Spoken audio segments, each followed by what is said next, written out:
Sleep, my children. Sleep as long as you'd like. Tomorrow is a new year. Some of the humans have this myth that one should sleep for 8 hours, no more, no less, and wake up well rested, ready for the day. Where on earth did they get that idea?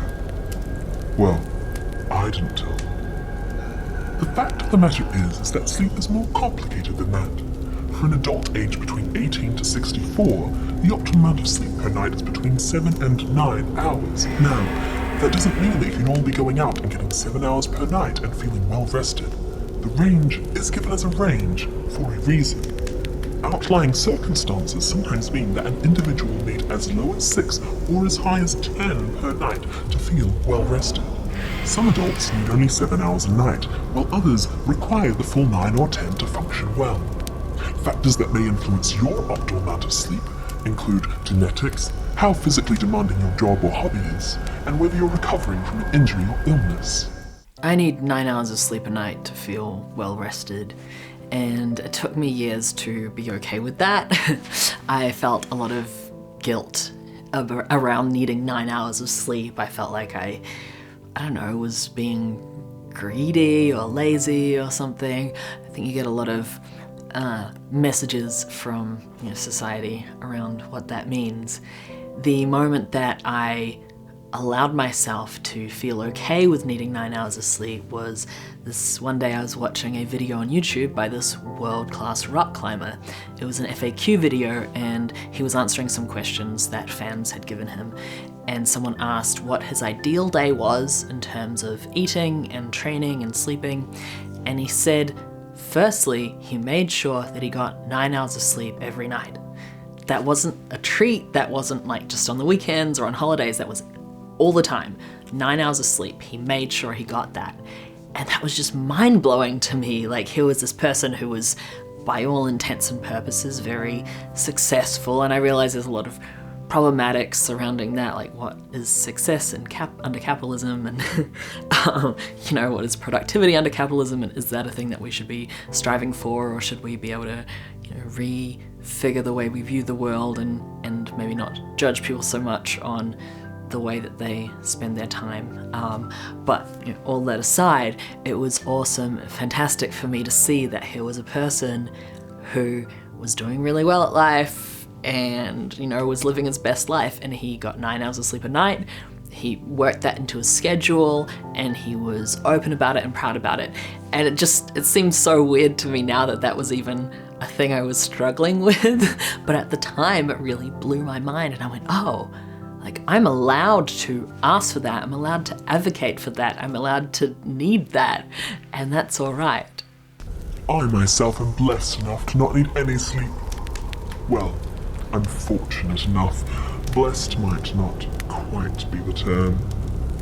Signs that you're not getting enough sleep include daytime drowsiness, irritability, increased appetite, and impaired judgment and decision-making. Americans are getting an hour of sleep less per person per night than they were 80 years ago. Your sleep habits are getting worse. Sleep expert Daniel Gartenberg says, I think of sleep like the new workers' rights. We're being worked to the point where we're not sleeping, and it's having physical detriments on our health and well-being. Some of you are even working yourselves to death, and as much as I'd normally reap the benefits of that, I do occasionally feel sorry for you, and I thought I'd throw you a bone. The other thing is we don't spend all of our time in bed sleeping. Not like that. When you're by yourself and you're going to sleep, scientists estimate that we use about 10% of our time either falling asleep or waking up during the night, or those kind of things. So scientists estimate that we spend about 90% of our time in bed actually sleeping, other activities notwithstanding. So if you're a person who thinks you need 8 hours of sleep a night, then try setting your alarm for 9 hours from the time in which you crawl into bed until the time in which you wake up, because then you'll probably be getting that full 8 hours of sleep. I'm a person aiming to get 9 hours of sleep a night, so I'm actually setting my alarm for 10 hours from when I crawl into bed until when I wake up. Indeed, there seems to be a little cognitive dysfunction. If you're climbing into bed at 11 p.m. and you're setting your alarm for 7 a.m., you're not actually getting that full 8 hours of sleep. You're getting about 7.2 hours. I've met exactly 2 people in my life who sleep for 6 to 6.5 hours every night and wake up without an alarm, feeling well rested and ready to go about their day. Scientists have actually found the gene that allows this to happen. It's a mutation on the ADRB1 gene, and if you have it, you have it, and if you don't, you don't, and there's nothing you can do about it. So if you know someone in your life who sleeps for 6 or 6.5 hours every night and feels fine, don't feel like you have to match them if you don't feel well rested after that amount of sleep. There shouldn't be a value judgment placed on your personal optimal amount of sleep. Some silly humans brag about not getting enough sleep. They'll say things like, "Oh, I only slept 5 hours last night and I feel fantastic." They wear it like a badge of honor, as though it makes them better people. It doesn't make them better or worse. Believe me, I know. The people down here have as much of a variety of sleep needs as those up there, though I don't let them indulge quite as much, if you catch my drift.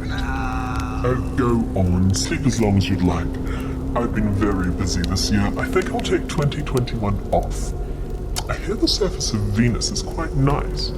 I wonder if they have Bloody Mary on the rocks.